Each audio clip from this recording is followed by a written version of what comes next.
Sir, സ്പിരിച്വാലിറ്റിയുടെ പേരിലുള്ള എന്തൊക്കെയാണ് bad practices നമ്മുടെ നാട്ടിൽ നടക്കുന്നത്? അബ്യൂസസ് അല്ലേ? യെസ്, ആത്മീയതയാണ്, പക്ഷെ അബ്യൂസാണ്. Yes, exactly.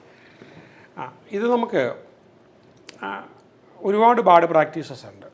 പലപ്പോഴും എന്താണെന്ന് വെച്ച് കഴിഞ്ഞാൽ ഇതിനെതിരെ പറയാൻ ആൾക്കാർക്ക് ധൈര്യമില്ല. പിന്നെ എന്താണ് സത്യം എന്നുള്ളത് ബോധമുള്ളവർക്കൂടെ പറയാൻ പറ്റുള്ളൂ. ഇപ്പം ഏറ്റവും കൂടുതൽ വരുന്നത് ഈ കൾട്ട് പ്രാക്ടീസസ്. കൾട്ട് പ്രാക്ടീസസിനകത്ത് നമ്മൾ അവരെ അങ്ങ് മാനിപ്പുലേറ്റ് ചെയ്ത് വെച്ചേക്കാണ്. സൈക്കോളജിക്കൽ കൺട്രോളാണ്. അപ്പോൾ അവരെ ഐസൊലേറ്റ് ചെയ്ത് എല്ലാവരിൽ നിന്നും മാറ്റി. അപ്പോൾ മറ്റ് മതങ്ങളിലോ മറ്റ് ഇതിനെക്കുറിച്ച് പറയുന്ന ആൾക്കാരുടെ അടുത്ത് ഒന്നും പോകരുത്. Once you are with me, എൻ്റെ കൂടെ മാത്രമേ ആകാവൂ. അതിൽ നിന്ന് അങ്ങോട്ടൊന്നും ആബ്സല്യൂട്ട് ലോയൽറ്റി വേണം. അപ്പോൾ ആ ലോയൽറ്റി അത് വലിയ രീതിയിലേക്ക് മാക്സിമം. പിന്നെ നീ എൻ്റെ അടിമയാണ്. ആദ്യം എൻ്റെ വിശ്വാസിയായിട്ട് വന്നു, എൻ്റെ കൂടെ കൂടി, അപ്പോൾ പല ആശ്വാസങ്ങളും കിട്ടി. സ്ലോവിലി സൈക്കോളജിക്കലി സബ്ജഗേറ്റ് ചെയ്ത് സൈക്കോളജിക്കലി അടിമയാക്കി. ഈ ഒരവസ്ഥ അത് നമുക്ക് ഒത്തിരി പ്രാക്ടീസസ് ഇവിടെ ഉണ്ട്. ദൈവങ്ങളുടെ പേരിലൊക്കെയാണ്, പക്ഷേ എൻ്റെ ദൈവത്തിൻ്റെ പേര്, ഞാൻ അതിൻ്റെ പ്രതിപുരുഷൻ, നീ എൻ്റെ അടിമ, ഈ എന്ന് പറഞ്ഞിട്ടാണ്. അപ്പോൾ അതിൽ നിന്ന് പിന്നെ സംഭവിക്കുന്നത് വെച്ച് കഴിഞ്ഞാൽ പലപ്പോഴും ഫൈനാൻഷ്യൽ എക്സ്പ്ലോയിറ്റേഷൻ. അത് കണ്ടുവരുന്നത് എന്താണെന്ന് ചോദിച്ചു കഴിഞ്ഞാൽ സ്പിരിച്വൽ ലീഡേഴ്സായിട്ട് അവർ പലപ്പോഴും ലാർജ് ഡൊണേഷൻസ് മക്കൾക്ക് പോലും കൊടുക്കാതെ. ഒരിക്കലും എൻ്റെ അടുത്തൊരു കേസ് വന്നു. പിതാവിൻ്റെയും മാതാവിൻ്റെയും പൂർവികർ കൊടുത്ത പല സ്ഥലത്തായിട്ടുള്ള സ്വത്തുക്കളാണ്. അതൊരു 40 ഏക്കറോളം ഉണ്ട്, ഇവിടെയും തമിഴ്നാട്ടിലും എല്ലാമായിട്ട്. അപ്പോൾ അത് ഒരു സ്പിരിച്വൽ ഓർഗനൈസേഷന് ഫ്രീ ആയിട്ട് പിതാവ് കൊടുക്കുക. മകൻ അതിനകത്തൊരു സ്ഥലത്ത് കൊട്ടാരം പോലൊരു വീടുണ്ട്. അപ്പോൾ ഇവന് വീട്ടുകാർ നിർബന്ധിച്ച് പാവപ്പെട്ട വീട്ടിൽ നിന്ന് കല്യാണം കഴിപ്പിച്ചു. അങ്ങനെ അവിടെ വന്ന് ഒന്നുമില്ലാത്തൊരു വീട്ടിൽ നിന്നാണ് കല്യാണം കഴിച്ചത്. പക്ഷേ ഇവിടെ വന്നു കഴിഞ്ഞപ്പോഴത്തേക്ക് ഇവനൊന്നും കൊടുക്കത്തില്ല, എല്ലാം എന്താണ് മതത്തിൻ്റെ ആചാര്യനെ കൊടുക്കും, കൾട്ടിന് കൊടുക്കുകയാണ്. അപ്പോൾ ഇയാൾ പൈസ ഒന്നും ഇല്ലാത്തതുകൊണ്ട് ഈ വലിയ വീട്ടിൽ അതിൻ്റെ അകത്തൊരു മുറിയിൽ വെച്ച് ഇയാളുടെ ഭാര്യ കുട്ടികൾക്ക് ട്യൂഷൻ എടുക്കുന്നുണ്ട്. അതും വലിയ രീതിയിലുള്ള ട്യൂഷനല്ല, നാടൻ പള്ളിക്കൂടത്തിൽ പോയിരുന്ന പിള്ളേർക്കൊക്കെ പഠിപ്പിക്കുന്ന ട്യൂഷനും കൊണ്ടാണ് ഇവർ അരി വാങ്ങിച്ച് ആഹാരം കഴിക്കുന്നത്, വേറെ ഒന്നുമില്ല. അപ്പോൾ ഇയാളാണെങ്കിലും എൻ്റെ അടുത്ത് വരുമ്പോൾ ഇയാളുടെ ഈ മുഷിഞ്ഞ ഡ്രസ്സ് അല്ലാതെ നല്ല ഡ്രസ്സുകൾ ഇട്ടുകൊണ്ട് വരാനില്ല. പക്ഷേ പിതാവ് ഒത്തിരി സ്ഥലങ്ങളുള്ള ഇതാണ്. അപ്പോൾ അങ്ങനെ വരുന്ന ആ പ്രോപ്പർട്ടി മുഴുവനും അവരുടെ ആ ഒരു എന്താണ് റിലീജിയസ് ഗ്രൂപ്പിന് കൊടുക്കുക. അപ്പം ഇത് വരുന്നത് മക്കൾക്ക് കൊടുക്കാതെ. പക്ഷേ അത് വേറെ നിയമപ്രകാരം എന്താണ്, പൂർവികരിൽ നിന്നും കിട്ടിയ സ്വത്താണ്. നിയമം പറയുന്ന പൂർവികരിൽ എന്ന് പറയുമ്പോൾ മക്കൾക്ക് അവകാശപ്പെട്ടതാണ്. കൊച്ചുമക്കളുമുണ്ട്, അവർക്കും കൊടുക്കാതെ കംപ്ലീറ്റ് ഒരു കൾട്ടിന് വേണ്ടിയിട്ട് കൊടുക്കുകയാണ്. ഇതൊരു ഒരുപാട് എന്നെ ചിന്തിപ്പിച്ച ഒരു സംഭവമാണ്. പിന്നെ വളരെ നിർബന്ധമായി ടിത്തിങ് 10 കൊടുക്കണമെന്ന് പറയുന്നത്, അത് റിലീജിയസ് ആവശ്യത്തിന് വേണ്ടിയിട്ട്. പിന്നെ ചില ഫീസ് ഫോർ സർവീസസിന് വേണ്ടിയിട്ട്, പിന്നെ എൻലൈറ്റൻമെൻറ്റിനും സാൽവേഷനും ഒക്കെ വേണ്ടിയിട്ട്. അപ്പോൾ ഈ മധ്യസ്ഥമായിട്ട് സംസാരിച്ച് മുകളിൽ പറയേണ്ട കാര്യങ്ങൾ ഞങ്ങൾ വഴി ഞങ്ങൾ പറഞ്ഞോളാം, നീ ഇന്ന കാര്യങ്ങളിങ്ങ് തന്നാൽ മതി. അപ്പോൾ സ്വർഗത്തിലൊരു സീറ്റ് ഉറപ്പാക്കാൻ വേണ്ടിയിട്ട് ഉള്ള ഈ സംഭവം, ഇതൊരു ഭയങ്കര ഫൈനാൻഷ്യൽ ഹാർഡ്ഷിപ്പായി അവർക്കുള്ളതെല്ലാം നഷ്ടപ്പെടുക. ഇപ്പോൾ എനിക്ക് ഒത്തിരി പേര് ഇങ്ങനെ വരുന്നുണ്ട്, ഞാനിതൊന്നും കയറി ഇടപെടാറില്ല, ഇങ്ങനെയുള്ള കാര്യങ്ങൾ തുറന്ന് പറയാറാണുള്ളത്. പക്ഷേ ഞാനിപ്പോൾ ഈ പറയുന്നത് കേൾക്കുമ്പോൾ ഈ കൾട്ടിൽ ബന്ധപ്പെട്ട ആൾക്കാർക്ക് ഇത് വിശ്വാസം വരില്ല. കാരണം എന്താ വെച്ചാൽ മൈൻഡ് അവരിൽ ഒബ്സസ്ഡ് ആയിട്ടിരിക്കുക. പ്രോപ്പർട്ടി എല്ലാം എഴുതി വാങ്ങിക്കുക, പ്രോപ്പർട്ടി എല്ലാം എഴുതി വാങ്ങിച്ചിട്ട് മതത്തിൻ്റെ അവർ കൊടുത്തിരിക്കുന്ന സംവിധാനത്തിൽ പോയി അവരുടെ കണക്കുകളും ഒക്കെ നോക്കി അവരുടെ ഉള്ള സാധനങ്ങളെയൊക്കെ പരിപാലിച്ച് അവരുടെ കൂടെ കൂടി ആ സംവിധാനത്തിൽ അങ്ങ് ജീവിക്കുക. അപ്പോൾ ഈ കൾട്ടിൽപ്പെട്ട അവർ ആ പ്രസ്ഥാനം അങ്ങ് ഭയങ്കര റിച്ചാകുക. അതൊരു അബ്യൂസാണ്. It's not spirituality. ഏത് റിലീജിയൻ എടുത്തു കഴിഞ്ഞാലും ഒരു കൾട്ടിന് വേണ്ടി കൊടുക്കുന്നത് ഇറ്റ്സ് അബ്യൂസ്, അബ്സല്യൂട്ട്ലി അബ്യൂസാണ്. പിന്നെ അതുപോലെ തന്നെ നമ്മൾ ഈ ഫോൾസ് ഹീലിംഗ് ക്ലെയിംസ് ഒരുപാട് പ്രശ്നമുണ്ടായിരുന്നു. എനിക്കിപ്പോൾ ആ പ്രശ്നങ്ങളെല്ലാം എൻ്റെ തീർന്നു. മലയാളത്തിലൊരു സിനിമ ഉണ്ടല്ലോ, ട്രാൻസ്. ഓക്കെ, ഇപ്പം നമ്മുടെ ഈ റാഷണലിസ്റ്റ് ഗ്രൂപ്പുകൾ, നമ്മൾ ഈ സോക്കോൾഡ് യുക്തിവാദികൾ എന്നൊക്കെ പറയുന്ന അവരിങ്ങനെയുള്ള കാര്യങ്ങൾ പ്രത്യേകം എടുത്ത് എക്സ്പോസ് ചെയ്യാറുണ്ട്. ഒരു സ്ഥലത്ത് പോയി ഒരു വലിയ കൾട്ടിന് സാക്ഷ്യം പറഞ്ഞ് ഹീൽ ചെയ്യപ്പെട്ട ആൾ കുറച്ച് കഴിഞ്ഞിട്ട് വേറെ അതേ ഹീലിംഗ് വേറൊരാളുടെ വേദിയിലെടുക്കുന്നു. അവർ തന്നെ ആ നടിമാരും നടന്മാരും അടുത്ത വേറൊരു വേദിയിലും അതിനെ മൂന്നിനെയും കൊണ്ടുവന്ന ആ വീഡിയോസിനെ കൊണ്ടുവന്ന് അവരുടെ തലയ്ക്കൊരു ചുറ്റുംപാരം ഇട്ടിട്ട് ഈ മൂന്നെണ്ണം ചേർത്ത് വെച്ചിട്ട് വീഡിയോ ഇടുക. അതൊക്കെ എനിക്ക് തോന്നുന്നു യങ്സ്റ്റേഴ്സിൻ്റെ കാലത്തുണ്ടാകുന്നൊരു വളരെ രസകരമായ സംഭവമാണ്. ഓക്കെ, അപ്പം ഇത് ചെറുപ്പക്കാരിതിനെ ഒരുപാട് കളിയാക്കും. അപ്പോൾ ഞാൻ എൻ്റെ വളരെ ചെറുപ്പകാലത്ത് ഞങ്ങളൊരു 3-4 ചെറുപ്പക്കാർ ഒരു സ്ഥലത്ത് പോയിട്ട് വരിക, രാത്രിയാണ്.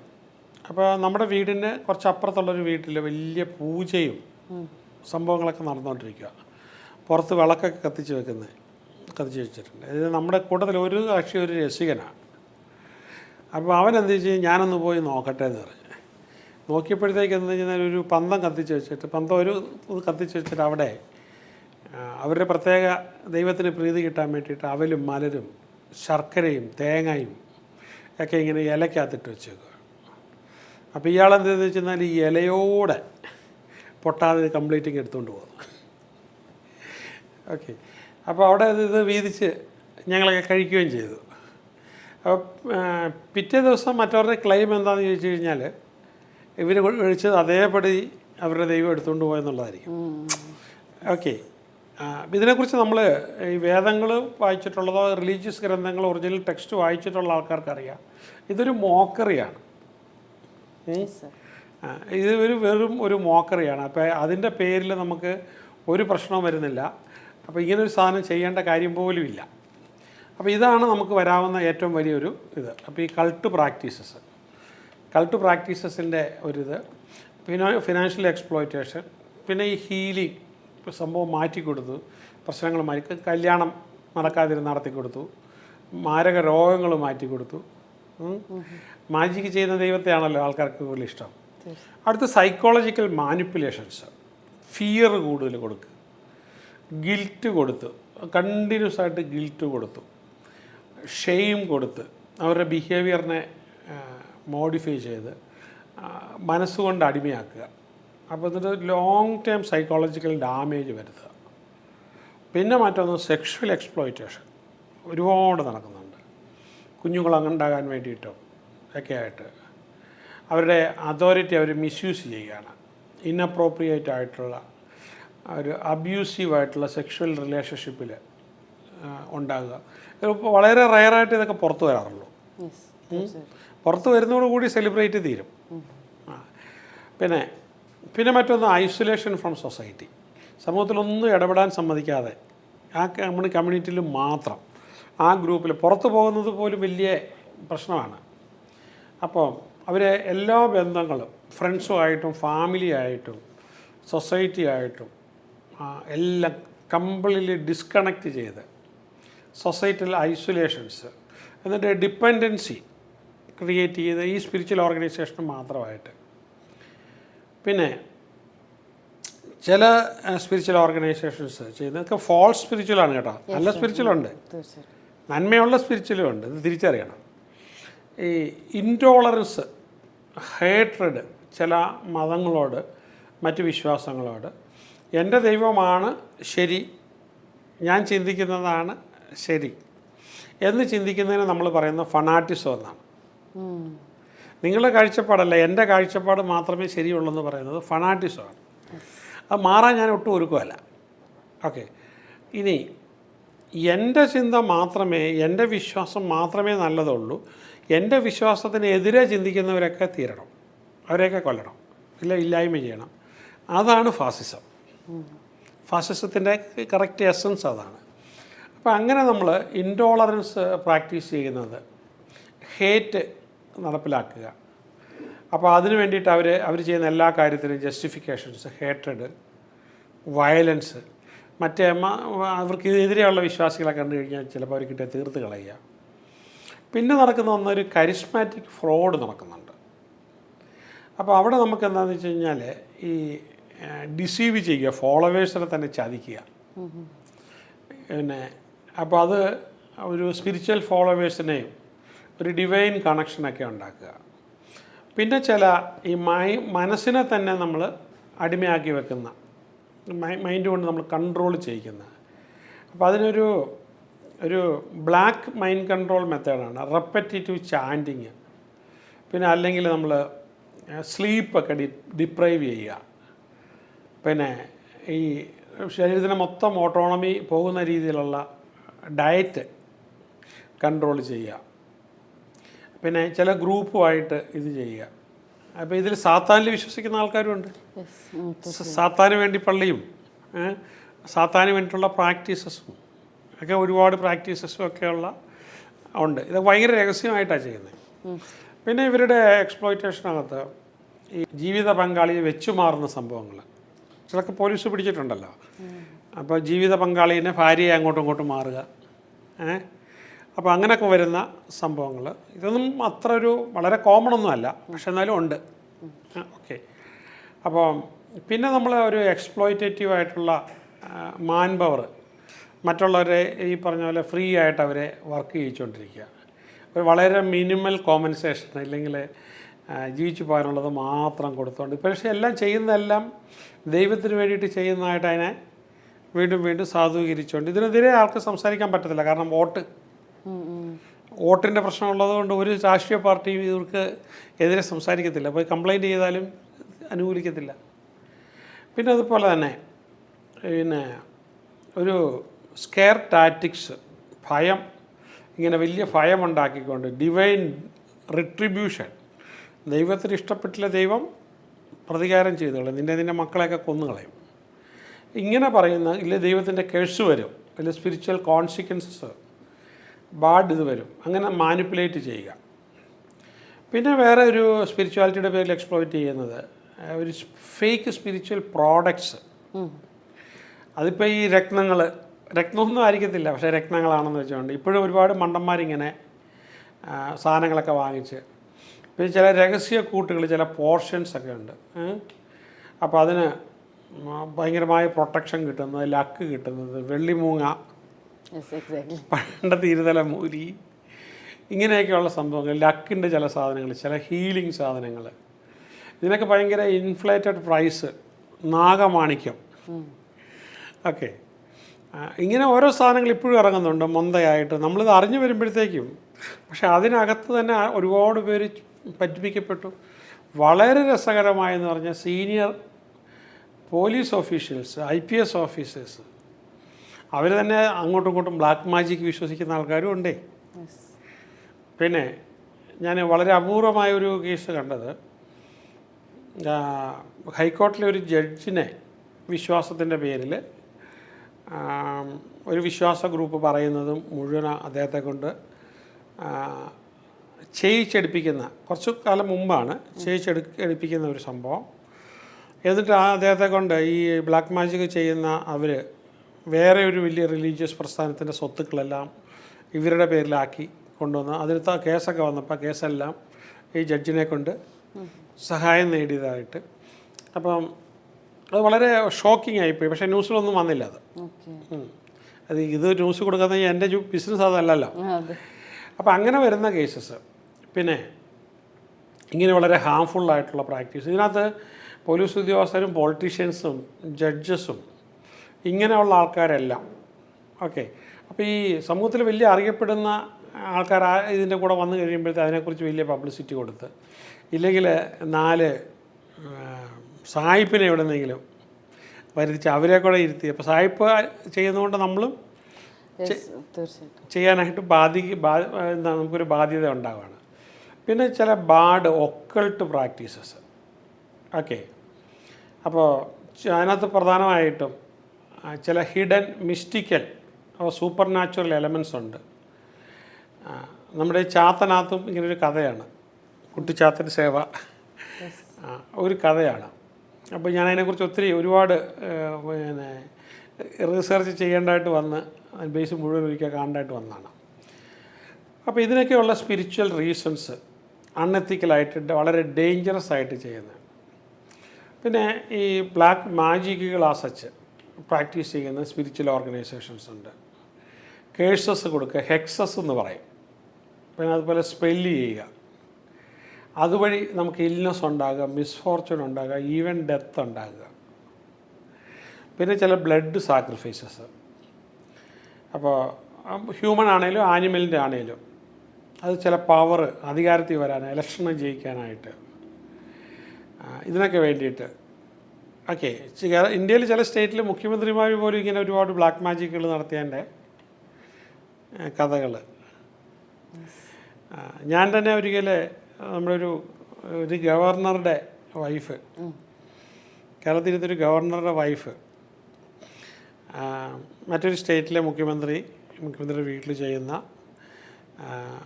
ആഭിചാര മാന്ത്രിക ബ്ലാക്ക് മാജിക്കുകളെ കുറിച്ച് എനിക്ക് തോന്നുന്നൊരു 3 മണിക്കൂറോളം സംസാരിച്ചു കളഞ്ഞു ഈ കാര്യത്തെക്കുറിച്ച്. അപ്പോൾ ആ ലെവലിൽ പോലും ഇതുണ്ട്, ഒരുപക്ഷെ എല്ലാവരിലേക്കും വരുന്നില്ല. പിന്നെ അതുപോലെ തന്നെ സ്പിരിറ്റിനെ വിളിക്കുക, അത് ചില ഹാംഫുൾ ഇൻറ്റൻഷനോടുകൂടി ചില എൻറ്റിറ്റീസിനെ DFE എന്ന് പറയും. അപ്പോൾ ഡാർക്ക് ഫോഴ്സ് എൻറ്റിറ്റീസിനെ വിളിച്ച് ചില കാര്യങ്ങൾ ചെയ്യാനായിട്ട് ഏൽപ്പിച്ചു കൊടുക്കുക. അപ്പോൾ അതിൽ നിന്ന് നമുക്ക് ചില സൈക്കോളജിക്കൽ ട്രോമാസും ചില ഡേഞ്ചറസ് സിറ്റുവേഷൻസ് ഉണ്ടാകുക. അതുപോലെ നെക്ട്രോമൻസി എന്ന് പറയുന്ന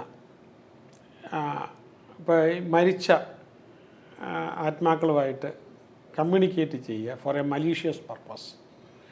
അപ്പോൾ അത് വളരെ ഡീപ്ലി ഡിസ്റ്റർബിങ്ങും അൺഎത്തിക്കലുമായിട്ടുള്ളതാണ്.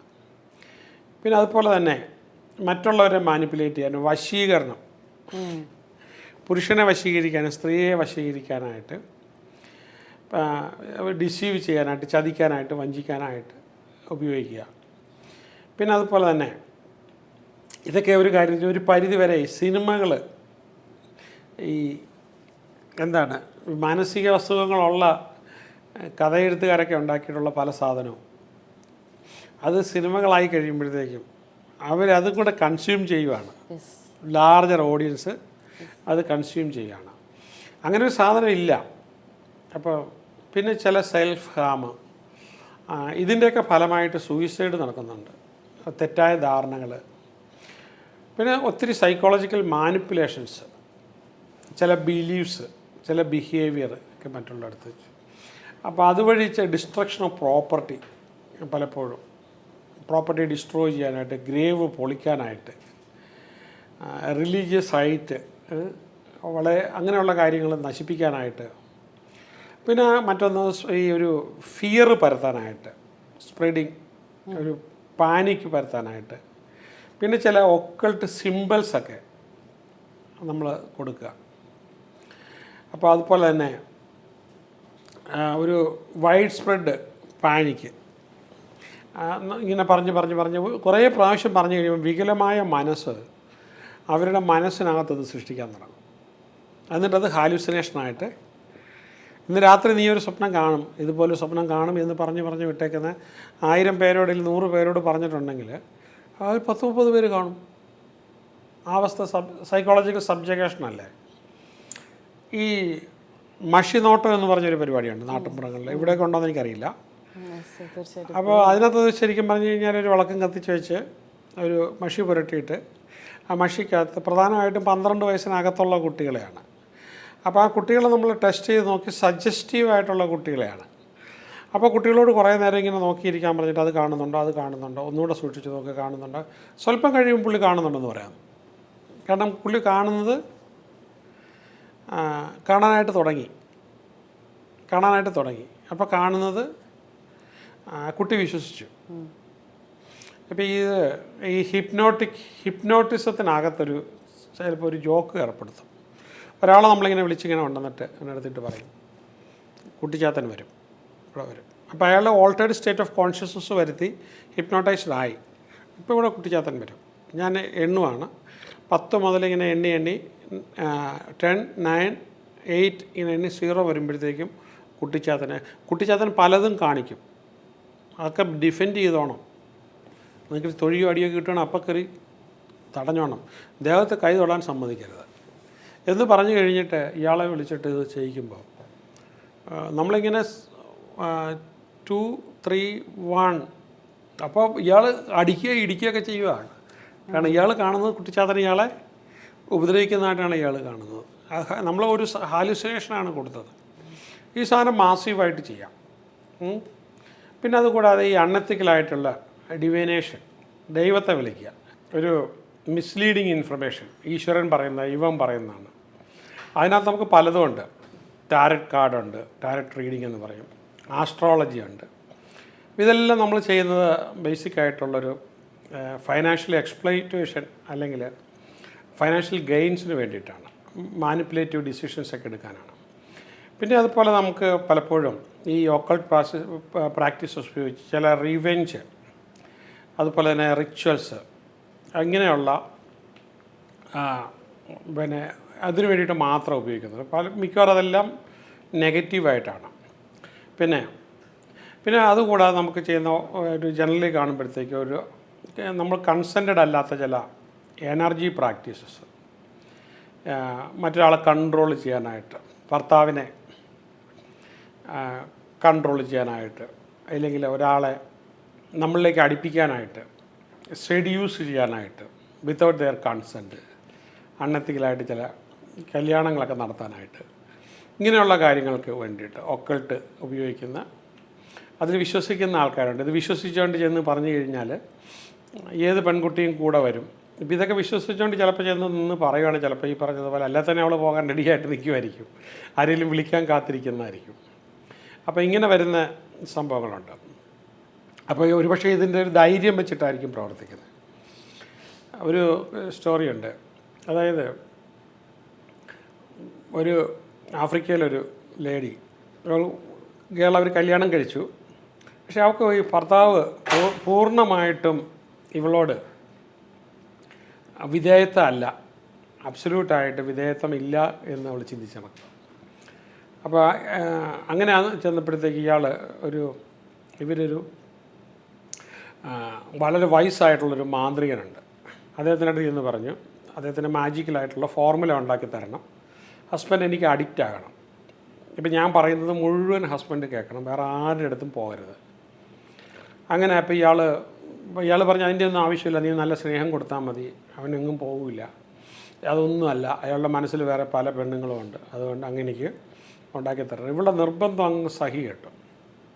പക്ഷേ ലാസ്റ്റ് ഇങ്ങനെ ഉണ്ടാക്കി കൊടുക്കാമെന്ന് പറഞ്ഞു. പക്ഷേ അതിനുള്ള സാധനം കിട്ടണമെങ്കിൽ ഭയങ്കര പ്രശ്നമാണ്. ഞാൻ ഉണ്ടാക്കിത്തരാം, റിസൾട്ടും ഉണ്ടാവും. ജീവിച്ചിരിക്കുന്ന,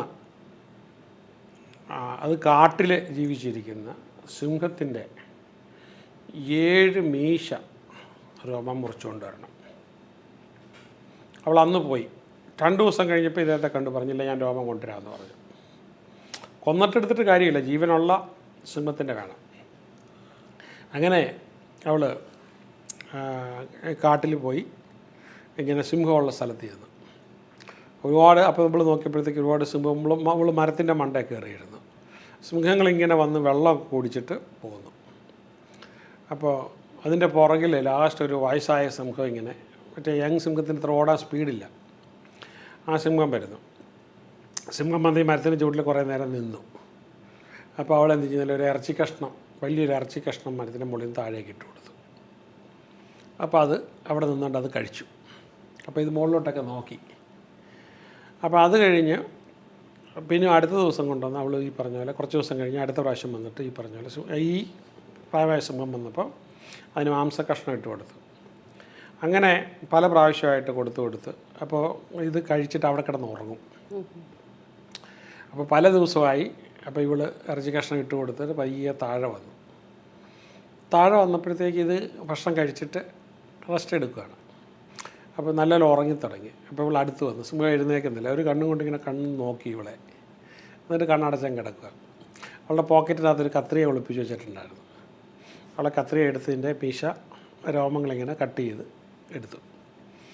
ചെയ്തെടുത്ത് അതും പോക്കറ്റ് ഇട്ടുകൊണ്ട് അവൾ വന്നു. ഭയങ്കര സന്തോഷത്തിൽ വന്നപ്പോഴത്തേക്കും ഈ മരുന്നുണ്ടാക്കുന്ന ആൾ പറഞ്ഞ്, നിനക്ക് ഇത്രയും വലിയ ഇതെങ്ങനെ ഒപ്പിച്ചെന്ന് ചോദിച്ചപ്പോൾ ഈ കഥ പറഞ്ഞു, ഇത്രയും പാടൊന്നും ഇല്ലല്ലോ നിനക്ക് ഭർത്താവിനെ വശപ്പെടുത്താനായിട്ട്.